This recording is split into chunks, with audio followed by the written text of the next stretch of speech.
Trigonometry applications. सो इसमें हम real world problem solve करेंगे यूजिंग ट्रिग्नोमेट्रिक रेशियोज जो हमने पार्ट 1 में पढ़े हैं। सो सीधा एक प्रॉब्लम हम अभी सॉल्व करते हैं। An electrician has to repair an electric fault on a pole of height 5 metre. So जैसे ही हमें इंफॉर्मेशन पता चल रही है हम उसको लिखते जाएंगे। सो पोल का हाइट हमें दे रखा है 5 मीटर। ये रहा। She needs to reach a point 1.3 metre below the top of the pole to undertake the repair work. So repair work यहाँ पे करना है जो कि टॉप से 1.3 मीटर नीचे। Okay, what should be length of the ladder. ये ladder का लेंथ क्या होगा ये पूछा हुआ है। When inclined at an angle of 60 degree to the horizontal. Horizontal ये है, एंगल ऑफ इंक्लिनेशन 60 डिग्री हमें दे रखा है।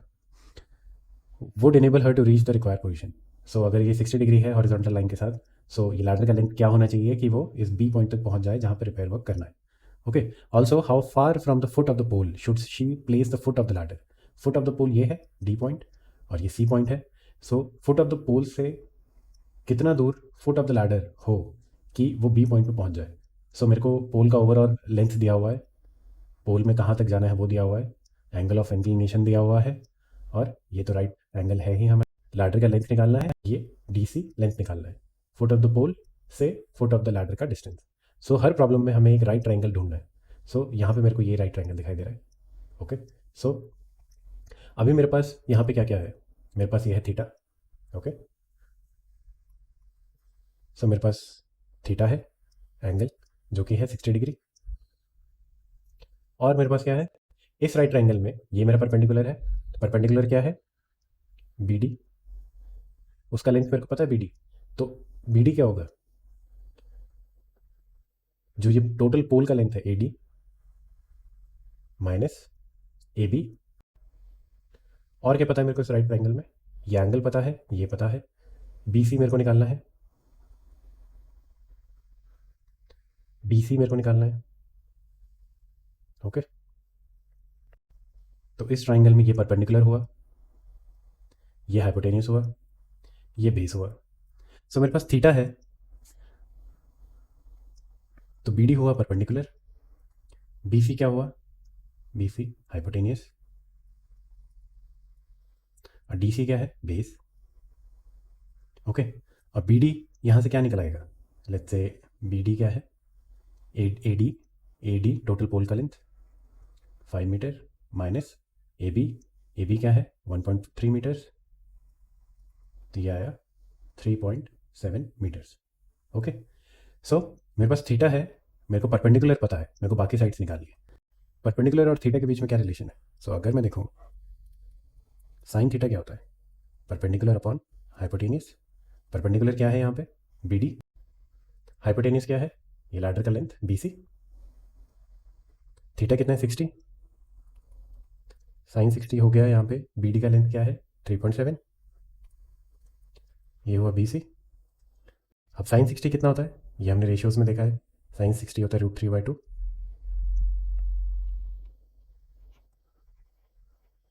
सो बी सी को मैं इधर ले आ सकता हूँ, √3 इधर आ जाएगा,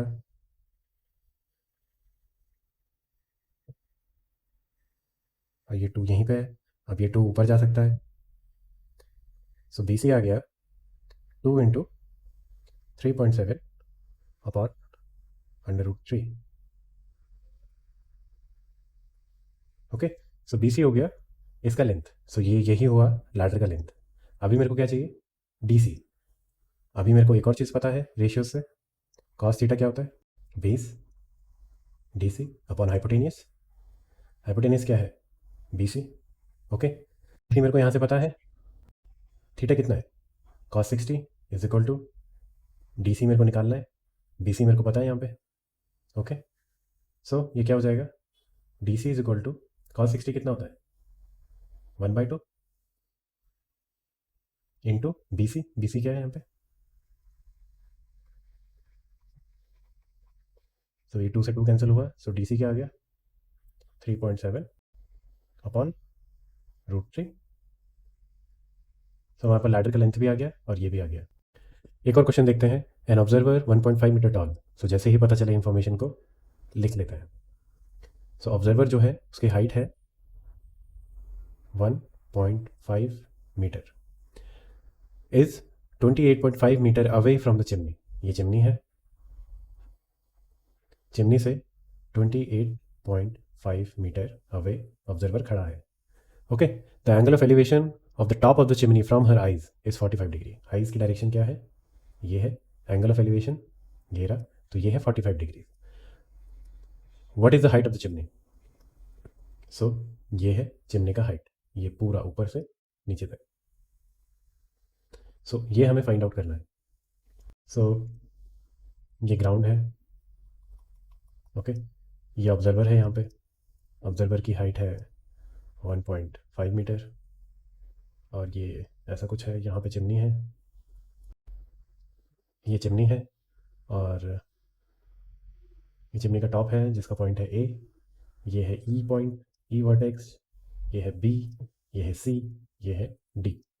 ओके, और ये है 45 डिग्रीज। और हमें एक और चीज़ पता है, ये जो डिस्टेंस है बी सी, ये है 28.5 मीटर्स।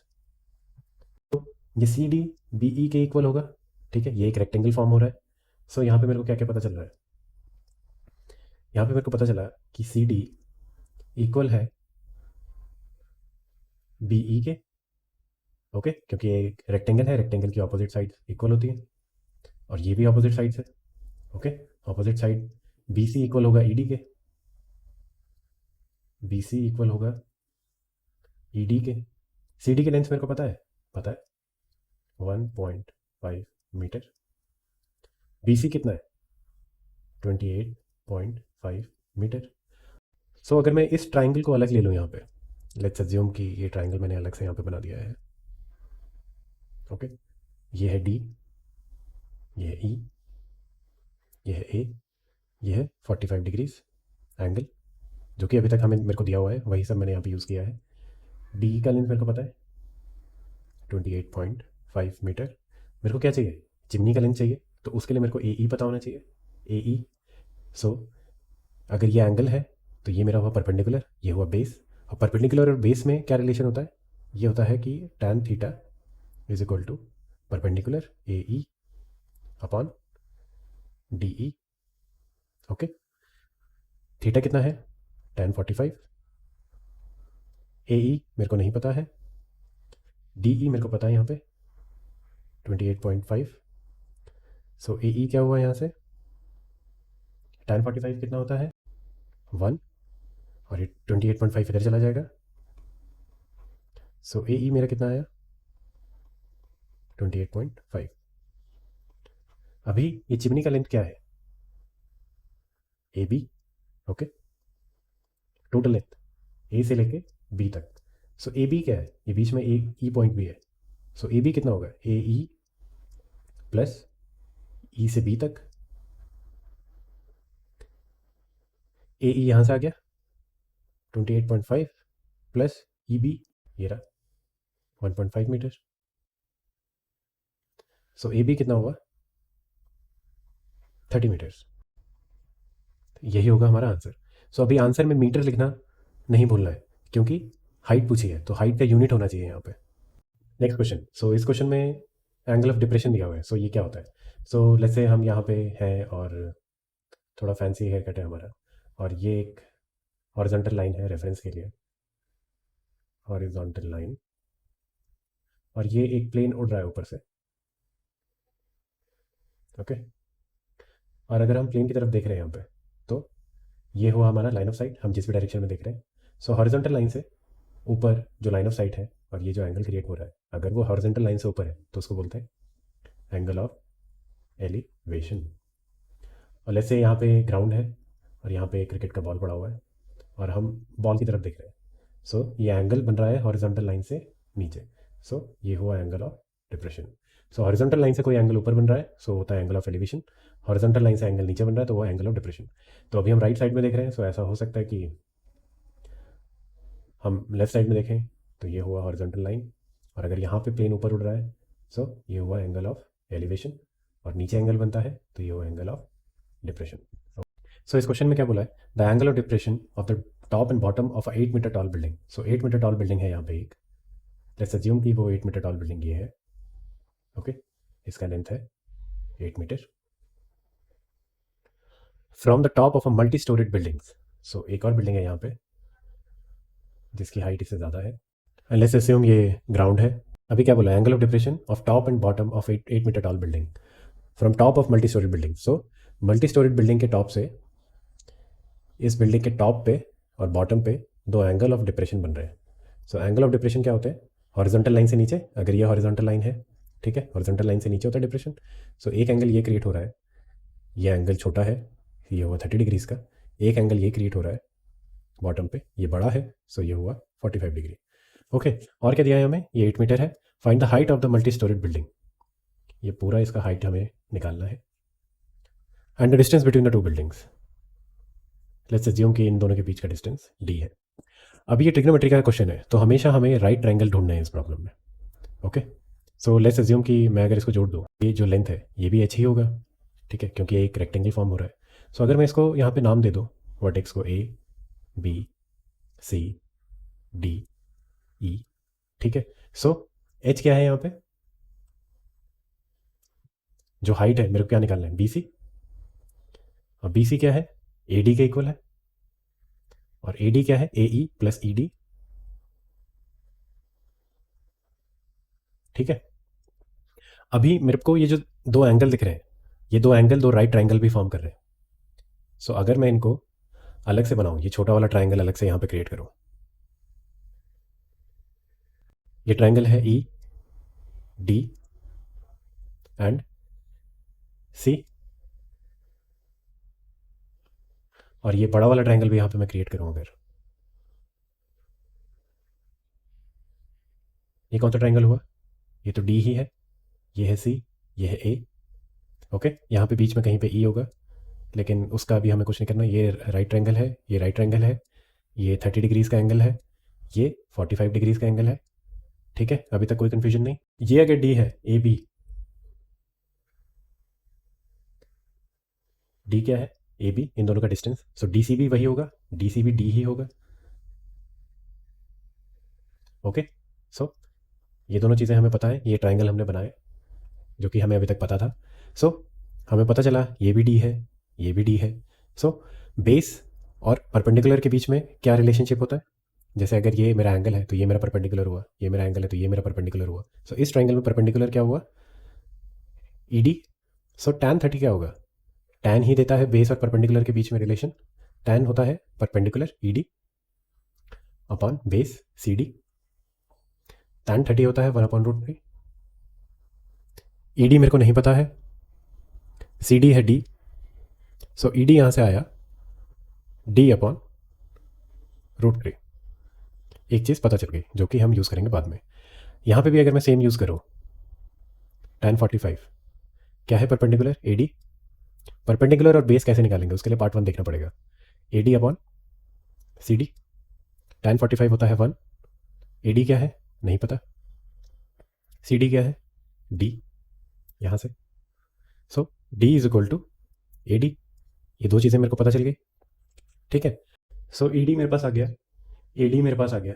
सो यहाँ से मेरे को क्या पता है, यहाँ से मेरे को पता है कि A D is equal to A E plus E D. A D क्या है डी, ए ई क्या है 8 मीटर, ई डी क्या है d/√3।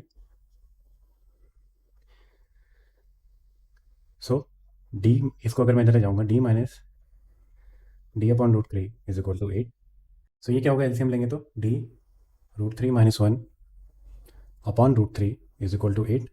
सो ये क्या हो जाएगा, d is equal to 8√3 upon √3 minus 1। So ये d की वैल्यू आ गई। अब इसको फर्दर सिंप्लीफाई भी कर सकते हैं हम, कैसे, जैसे नीचे जब भी अंडर रूट होगा और यहाँ पे जैसे माइनस है, सो यहाँ पे अगर माइनस है, सो अंडर√3 प्लस 1 से ऊपर नीचे इसको मल्टीप्लाई करना है। क्यों, क्योंकि ये a² माइनस b² बन जाएगा और उससे ये अंडर रूट यहाँ से हट जाएगा। अगर यहाँ पे प्लस होता तो मैं माइनस से अंडर√3 माइनस 1 से ऊपर नीचे मल्टीप्लाई करता। सो d आएगा 8√3 प्लस 1 अपॉन ये हुआ a² माइनस b², मतलब अंडर√3² माइनस 1²। सो d हुआ 8 √3 को अंदर ले जाऊंगा क्या होगा 3 प्लस √3 और नीचे क्या हुआ 3 - 1 ये हो गया 2 सो ये हो गया 8 3 प्लस √3 अपॉन 2 सो डी की वैल्यू आई 4 ये इससे काटा 3 प्लस √3 सो इन दोनों टावर्स के बीच का डिस्टेंस है डी। अभी मेरे को क्या निकालना है एच। यहाँ से अगर मैं देखूँ तो एच क्या है एच है H is equal to B C is equal to A D so H A D के बराबर है obviously A D is equal to B C और वही मेरी हमारी हाइट है और ए डी क्या है यहाँ से D so H is equal to D so जो भी डी की वैल्यू है वही एच की वैल्यू है। और एक और इसमें इंटरेस्टिंग चीज़ है कि जैसे अगर मैं इसको देखूँ यहाँ पे ये है डी ये है सी और इसके नीचे ये बी है और ये ए है ठीक है। मुझे क्या दिया था ये एंगल 45 है ठीक है ये 45 है तो ये भी 45 है क्यों क्योंकि पूरा 90 है और ये एग्जैक्टली इसको ये 45 है तो ये भी 45 होगा ये 45 है ये 90 है तो ये भी 45 है ठीक है। ए बी क्या था मेरा डी ये मेरा एच था डी और एच मेरे को दोनों ही नहीं पता थे तो अगर मैं इस एंगल का रेफरेंस देखूँ तो ये मेरा हुआ परपेंडिकुलर ये मेरा हुआ बेस सो tan ए मतलब tan 45 is equal to perpendicular H upon D और tan 45 क्या होता है 1 that means H is equal to D. So ये एक और तरीका था ये जानने का कि जो हाइट है वही इन दोनों के बीच में डिस्टेंस है जो बड़े टावर का हाइट है वही इन दोनों के बीच का डिस्टेंस भी है। लेकिन ऐसे भी आंसर आ सकता है ऐसे भी आंसर आ सकता है और कोई और तरीका होगा उससे भी आंसर आ सकता है। लेकिन बेसिक कॉन्सेप्ट यही था कि एलिवेशन और एंगल ऑफ डिप्रेशन हमें पता होना चाहिए राइट एंगल की प्रॉपर्टीज हमें पता होनी चाहिए और हमने पार्ट 1 ठीक से कवर किया होना चाहिए तो ये प्रॉब्लम अपने आप सॉल्व हो जाएगी। सो इस टाइप के क्वेश्चन में हमारे पास डायग्राम नहीं होता है हमें क्वेश्चन अच्छे से पढ़ना होता है और डायग्राम क्रिएट करना होता है। सो अगर हमने क्वेश्चन समझ लिया है और डायग्राम सही क्रिएट कर लिया है तो 80% क्वेश्चन वहीं पे सॉल्व हो जाता है और उसके आगे बस हमें कैलकुलेशन मिस्टेक नहीं करनी है।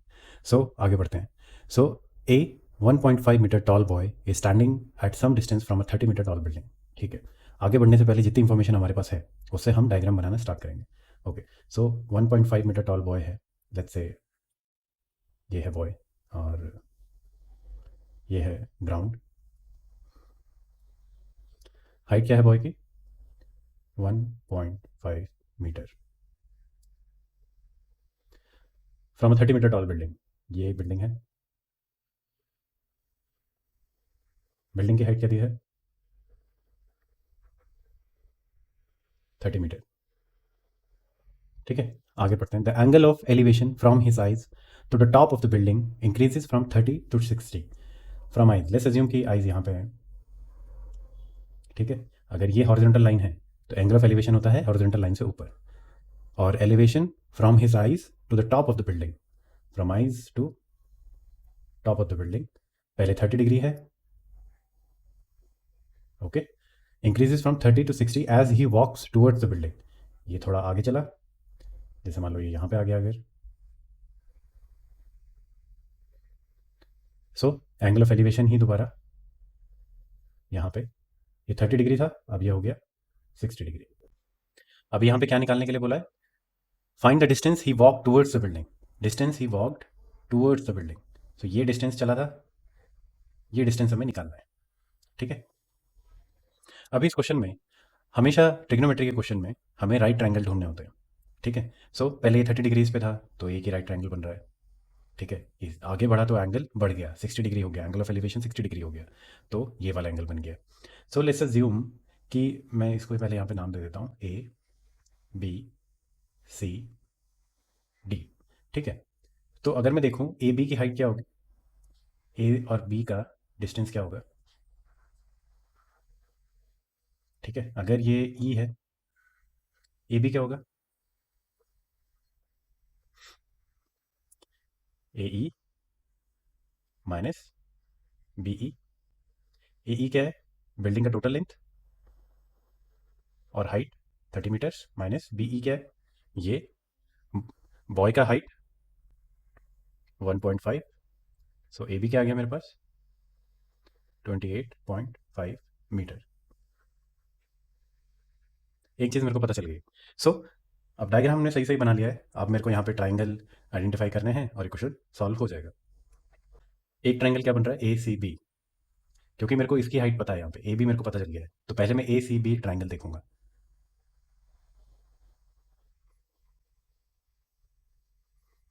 ए सी बी, बी पे राइट ट्राइंगल है, ए बी की लेंथ 28.5 मीटर है, ये एंगल 60 डिग्री है, ये मेरे को नहीं पता है। ओके, बट मेरे को क्या पता है, ये एंगल के लिए ये परपेंडिकुलर है, ये बेस है, परपेंडिकुलर और बेस के बीच में रिलेशन मेरे को पता है, वो क्या होता है, tan 60 क्या होगा, perpendicular A B upon B C base, tan 60 होता है √3, ए बी मेरे को पता है, बी सी मुझे नहीं पता है। सो यहाँ से बी सी क्या आया, ये दोनों एक्सचेंज हो जाएंगे,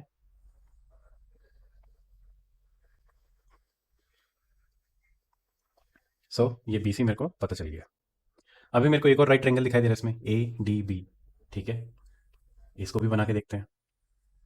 ए डी बी, ये है 30 डिग्री, ए बी मुझे पता है। ओके, सो अगेन मैं टैन टैन थीटा यहाँ पे यूज़ कर सकता हूँ इस ट्राइंगल के लिए ये परपेंडिकुलर है, ये बेस है, again tan 30 is equal to perpendicular A B upon base B D, tan 30 होता है 1 upon √3 is equal to A B मेरे को पता है 28.5, बी डी क्या है मुझे नहीं पता है, सो बी डी आ गया यहाँ से 28.5 √3, ये आ गया। अब मेरे को क्या निकालना था, ये डी डिस्टेंस, सो यहाँ से डी क्या होगा, डी है मेरा डी सी, और डी सी क्या है, टोटल बी डी में से अगर मैं सी बी माइनस कर दूँ, ये जो टोटल है B D minus B C, ठीक है, जैसे अगर ये 100 है और ये 60 है तो ये कितना होगा, एक्स, यहाँ से यहाँ तक ये होगा 100 माइनस 60 40, यही किया है यहाँ पे हमने। सो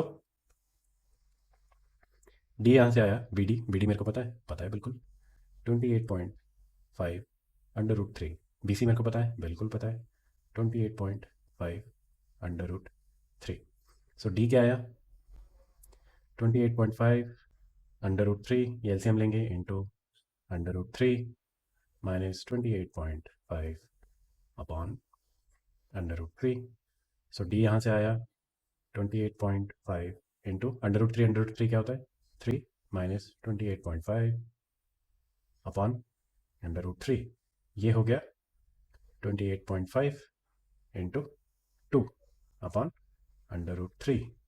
नीचे बेस से हमें आंसर में बेस में अंडर रूट नहीं छोड़ना है, तो उसके लिए क्या करना होता है हमेशा, ये तो हमें पता ही है अब इतने सवाल सॉल्व करने के बाद।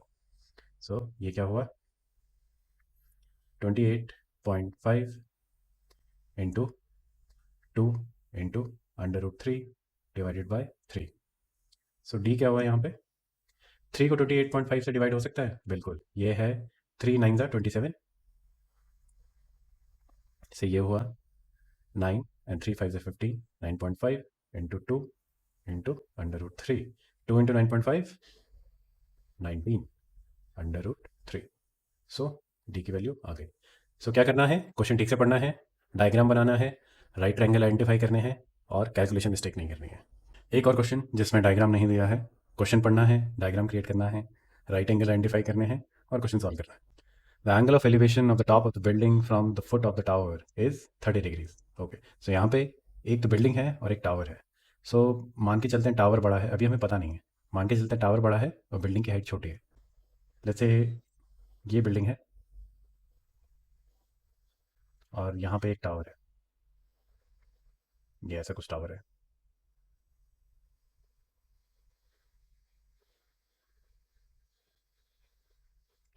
ये ग्राउंड है,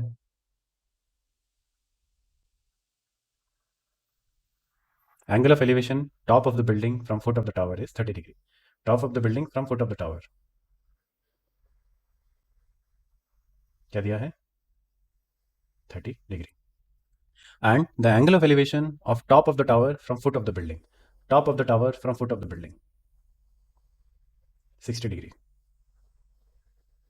okay, if tower is of 50 metre high, if tower is 50 metre high, 50 metre tower का हाइट दे रखा है।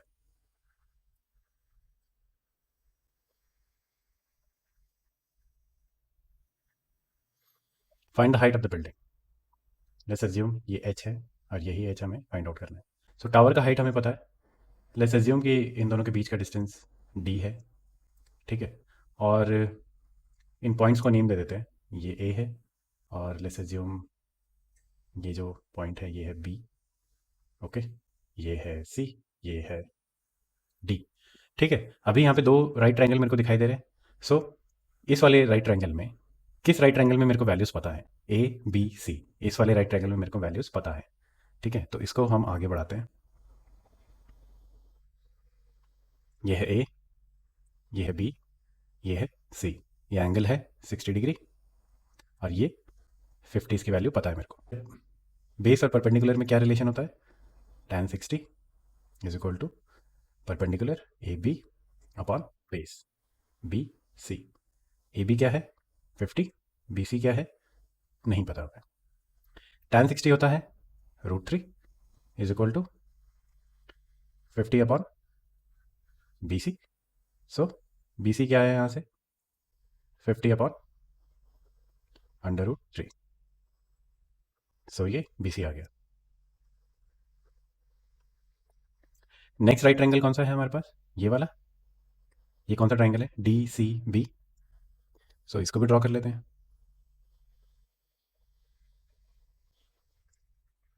डी सी बी, ये एंगल कितना है 30 डिग्री। सी डी क्या है एच, यही मेरे को निकालना है। बी सी कितना है 50/√3। अगेन परपेंडिकुलर और बेस और एंगल दे रखा है। सो tan 30 क्या होगा, परपेंडिकुलर जो कि है H, base B C. tan 30 कितना होता है 1/√3, ये हुआ H B C. So H is equal to B C. B C क्या है 50/√3 और ये वाला भी √3 है। सो हाइट कितना आया 50/3। सो अब ये फ्रैक्शन में पूछा है तो इसको हम फ्रैक्शन में भी कन्वर्ट कर सकते हैं। सो ये क्वेश्चन हमने सॉल्व कर लिया। As observe from top of a 70 metre high light house. So एक लाइट हाउस है, ओके। सो लेट्स अज्यूम कि ये ऐसा वो एक लाइट हाउस है।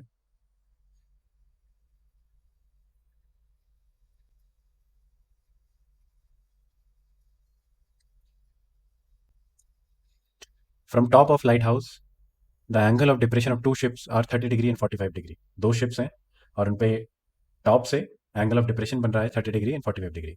If one ship is exactly behind the other on the same side of the light house, ठीक है। सो हमें पता चला कि दोनों शिप एक ही साइड पे है। तो जैसे अगर ये सी है और इसमें कोई वेव्स नहीं है मान के चल रहे हैं, और इसमें दो शिप्स हैं। लेट्स अज्यूम कि ये हैं वो दो शिप्स, एक शिप ये है, एक शिप इसके एग्जैक्टली पीछे है। और लाइट हाउस के टॉप से एंगल ऑफ डिप्रेशन बन रहे हैं शिप्स पे। सो एंगल ऑफ डिप्रेशन क्या होता है, हॉरिजॉन्टल लाइन से नीचे। एक शिप पे ये एंगल बना, ठीक है। क्या लिखा है 30 एंड 45 डिग्री, और दूसरी शिप पे ये एंगल बना। सो अब कौन सा 30 है कौन सा 45 है। सो ऑब्वियसली ये वाला छोटा है एंगल, सो ये होगा 30 और ये हुआ एंगल बड़ा है, ये हुआ 45। अभी हमें क्या निकालना है, find the distance between the two ships. मुझे इन शिप्स के बीच का डिस्टेंस निकालना है डी, ठीक है। अभी क्या क्या दिया हुआ है मेरे को, इसका हाइट दिया हुआ है 75 मीटर। अब सेम चीज़ मुझे राइट एंगल यहाँ पे ढूंढने हैं। सो अगर मैं यहाँ पे देखूँ मेरे को ये एंगल दे रखे हैं, तो अगर ये हॉरिजॉन्टल लाइन में एक मान लूँ और मैं इनको यहाँ पे जोड़ दूँ, इससे जोड़ दूँ, ठीक है। और इसको भी मैं यहाँ से जोड़ दूँ, ठीक है। और मैं इसको अगर नाम दे दूँ, ये है ए, ये है बी, ये है सी, ये है डी, ये है ई, ठीक है। अभी यहाँ से मेरे को क्या पता चला, और लेट्स अज्यूम कि ये है एफ। सो टावर की हाइट क्या है ए एफ और ए एफ इक्वल टू होगा किसके, बी सी के, और यही इक्वल होगा डी ई के।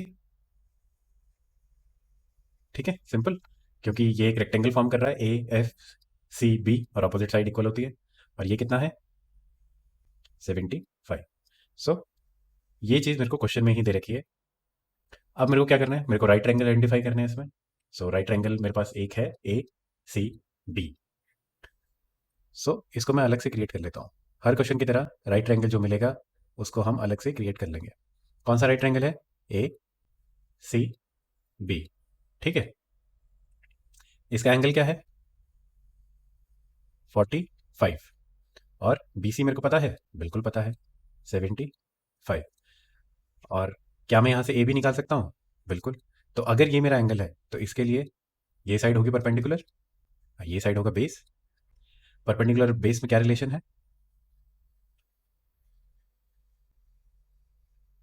tan 45 is equal to perpendicular B C upon A B. tan 45 क्या होता है 1, बी सी 75 है, ए बी हमें नहीं पता। सो ए बी क्या है, ए बी 75 हो गया। दूसरा ट्राइंगल मेरे को कौन सा पता है इसमें, कौन सा दिख रहा है, ए ई डी। सो उसे भी हम यहाँ पे क्रिएट कर लेते हैं।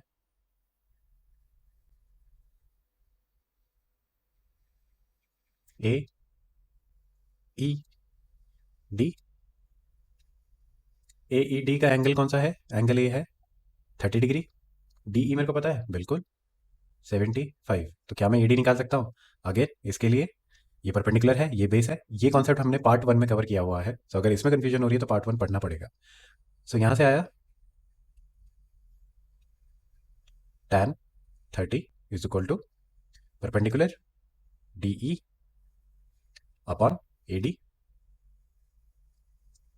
डी ई क्या है 75, ए डी हमें नहीं पता। tan 30 क्या होता है 1 upon √3 is equal to 75 upon A D. So A D यहाँ से क्या आया 75 √3। सो मेरे को क्या निकालना था, ये डी। तो अगर मैं देखो तो डी क्या है यहाँ पे, डी है सी ई, और सी ई किसके इक्वल है, बी डी के।